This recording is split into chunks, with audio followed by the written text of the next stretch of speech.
So what we're going to do here is have a little fun. I know this looks like one of those cooking shows, right? This is the perfect use for the communion table. It really is.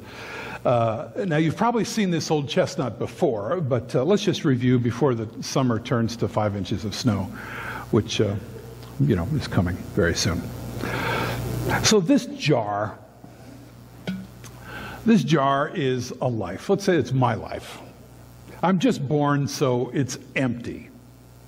But then things start to happen, and these baseballs and tennis balls represent things that matter most, like family, friends, our creative spirit, our health, our faith.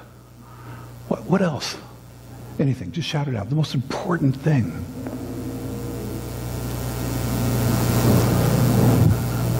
We're not used to shouting out. I know. Canadians don't shout out. I get it. But, our family. I could use help here. Bailey, are you available? Come on up. Any other kids out there? I can't see anybody. Okay. Oh, good. Go, come on up if you're willing. Oh, George. Yeah, come on up. Cool. All right. Take one of these tennis balls. Let's say that's your family, and stick it in the life there. All right. George, take another tennis ball, and let's say that is your inner peace. Now this one's very special. Take a tennis ball. All right, and put it right in there. So those are the things that are most important. Arthur, take a tennis ball. Yeah, and put it right in there. Now this one's special because this is a foul ball I caught at Yankee Stadium in 1977. So George, go ahead and throw that right into the life. This is an incredibly important thing in and of itself right there. So that doesn't quite fill up the jar. Here's an incredibly important thing. This is like my understanding, our understanding of the kingdom of God. Bailey, stick that in there. Oh, it won't fit. It won't fit. Some things are just too big for this life on earth, isn't it? It just won't quite fit. So, all right, there's other important things represented by these golf balls. What are these other things that that fill up your life? So these are the most important things. But what are the other things that fill up your life? Music, yeah. Bailey, stick a golf ball in there for music. Boom, it is bright pink. I love it. Anything else? Jobs, yeah, our job, clearly. Yeah, George, stick that right in there. Good food. Oh, I love it. Yeah. Arthur, put that right in the life there. Yeah, what else? Friends. Yeah, sure. Books. Beautiful, beautiful. Yeah. We got lots of golf balls here, right out of Henry's golf bag. I appreciate that. What else? Art. Stick art in there. There. This one's real artistic. It's got a bird on it. I don't quite understand that. Put that right in life there. Yeah. What other kinds of things? Travel. Beautiful. Travel. Yeah, that's worth 2 balls. Put it right in there, Arthur, if you can reach it. Thank you. All right. There's pets. Yeah, terrific. Put a dog or a cat in there. Nice, yeah. Let's see, what else? Gardening. Yes, gardening. Something that fulfills us. It's a beautiful thing. What else? Nature. Yeah, nature. Put a nature golf ball in there. Anybody play golf?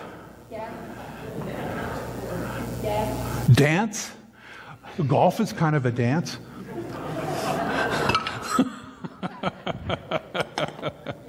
Yeah, right. So the jar isn't quite filled yet. That's a pretty full life, but it's not quite filled yet. There are there are the small things that, represented by these pebbles. These can be troublesome, can't they? Let's put some pebbles in there. Go ahead and take a handful and throw them right in the life there. Yeah, George, go ahead. Bailey, George. Arthur, just grab some and throw them in. Yeah. These are the really small things. I don't know, TV shows, trying to get your internet to work. That kind of stuff. Throw more in there. Yeah. In fact, just take handfuls and throw it right in there. These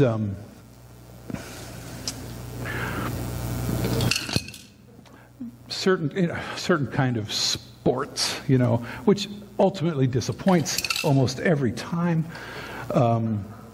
Taxes, appointments, doctor's appointments, politics, whether governmental or family politics.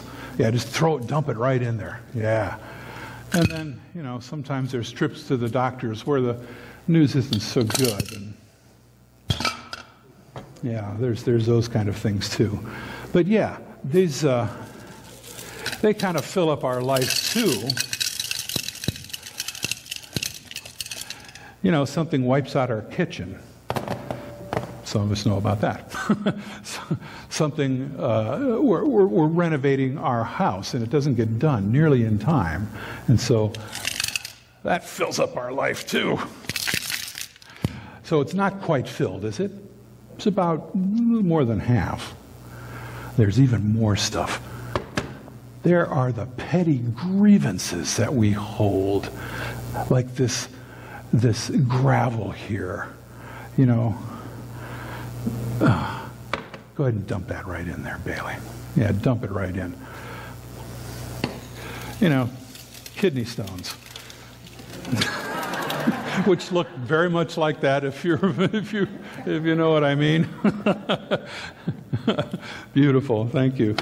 Yeah, these are just the little petty annoyances you gotta do. You gotta go back to the doctor because they didn't sign that kind of stuff. Your brakes go out, or it snows before you've changed over to your winter tires, and you're sliding all over the place. That's just kind of gravel. But it's not full yet, is it? Wait a minute. There's yet some more.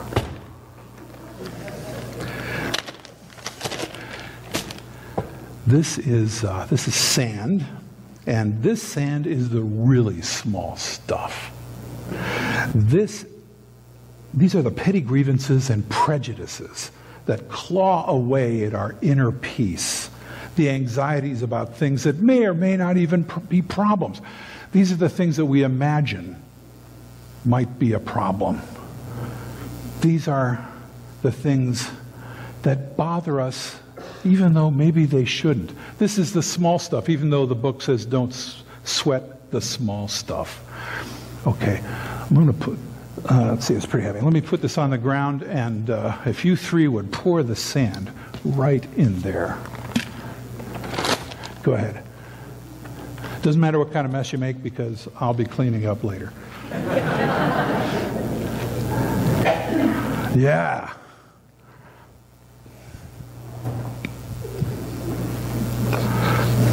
See, like sand in your mouth, the petty things in life aggravate us. Somebody said something 15 years ago, and we still can't get it out of our head. And the small stuff gets in the way of our appreciation of the big things, of the tennis balls and baseballs, and of course, the softball, which we can't even quite fit in our life because we don't understand it. Beautiful. All right. Thank you, thank you, thank you. And you look at this. It is totally filled up. There's barely room for anything here. And when you shake it down, look what happens. The sand and the pebbles go all around the golf balls and the tennis balls and kind of fills our life. But it doesn't completely ruin our lives. Wait, there's one more thing. It's important to stay hydrated.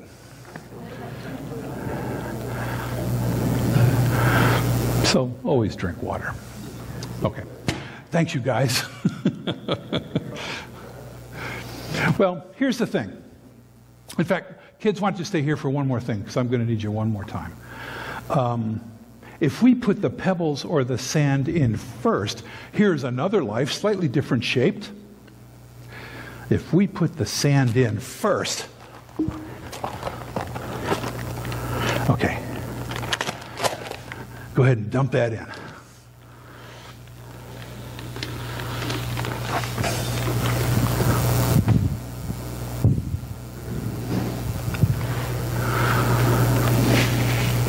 If you put the petty grievances and the little annoyances and the thing that somebody said 15 years ago, if you put that in there first, can you lift that up?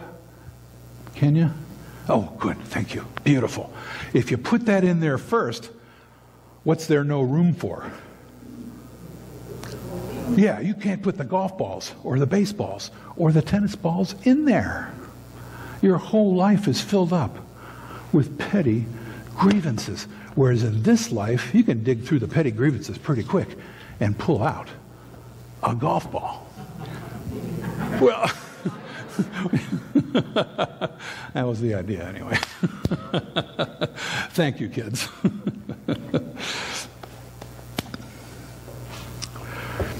The point here is to allocate our time and our resources according to what matters the most. The rest of life is just sand.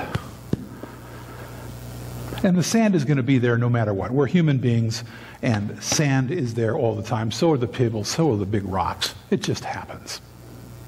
Now, there are reasons why human beings so easily spend our lives focused on the pebbles and the sand. I mean, self-justification, self-righteousness, for us in modern society.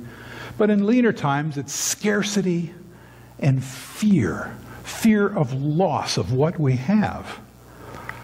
In Luke 12, Jesus tells two parables about scarcity. And one is the parable about an extremely rich person who hoards their wealth and shares none of it. He never has enough. So Claire has this for us.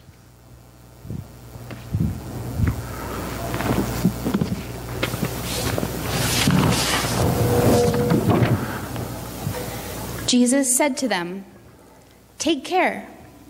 Be on your guard against all kinds of greed, for one's life does not consist in the abundance of possessions." Then he told them a parable. The land of a rich man produced abundantly, and he thought to himself, "What should I do? For I have no place to store my crops." Then he said, "I will do this. I will pull down my barns and build larger ones, and there I will store all my grain and my goods. And I will say to my soul, 'Soul, you have ample goods laid up for many years. Relax, eat, drink, be merry.' But God said to him, 'You fool, this very night your life is being demanded of you. And the things you have prepared, whose will they be?' So it is with those who store up treasures for themselves, but are not rich towards God. From everyone to whom much has been given, much will be required. And from one to whom much has been entrusted, even more will be demanded." Rich toward God. Rich towards God. What a strange little phrase that is. And almost every translation in English translates it that way, because that's what the Greek says. Aistheon Pluton, rich toward God. The rich man had too much attachment to a fearful identity. Dare I say, like so many people in the United States who feel like they have to carry guns to church.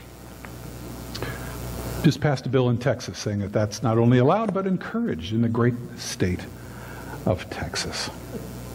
The rich man had too much attachment to a fearful identity. Who would the rich person be without his hoards of stuff? So let's turn that around. Who would we be without our anxiety about tomorrow, without our self-righteousness, without our sort of self-satisfied way of being? Jesus says, live abundantly. Jesus said in the Gospel of John, I have come that you might have life and have it in abundance. Jesus came that you might have baseballs, tennis balls, and even softballs, and have them in abundance. He also says, where your treasure is, your heart is there also. Seek the kingdom, and everything will be added to you. The beauty of abundance is that when you recognize that you already have what matters the most, there is no such thing as lack in your life. You have it already when you take hold of the treasure that is awareness of God's presence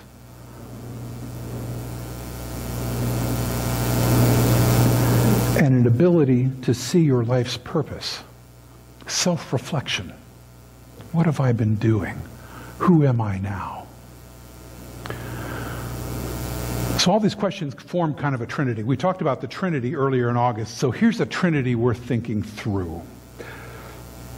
First, we are rich toward God when we claim the abundance of inner peace, when we claim the abundance of meditation or prayer or stillness,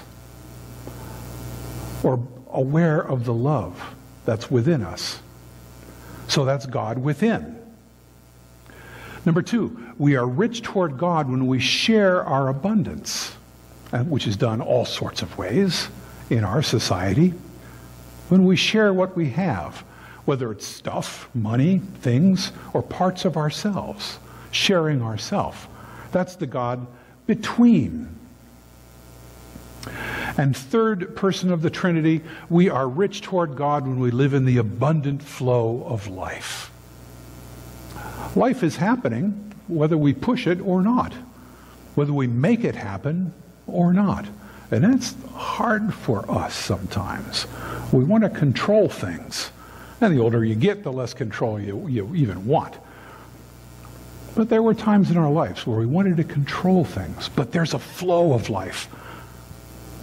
And we are rich toward God when we live in the abundant flow of life. That's God around and beyond. God within, God between, God around and beyond. All we have to do is to recognize this Trinity. And suddenly, the softball will fit. Amen.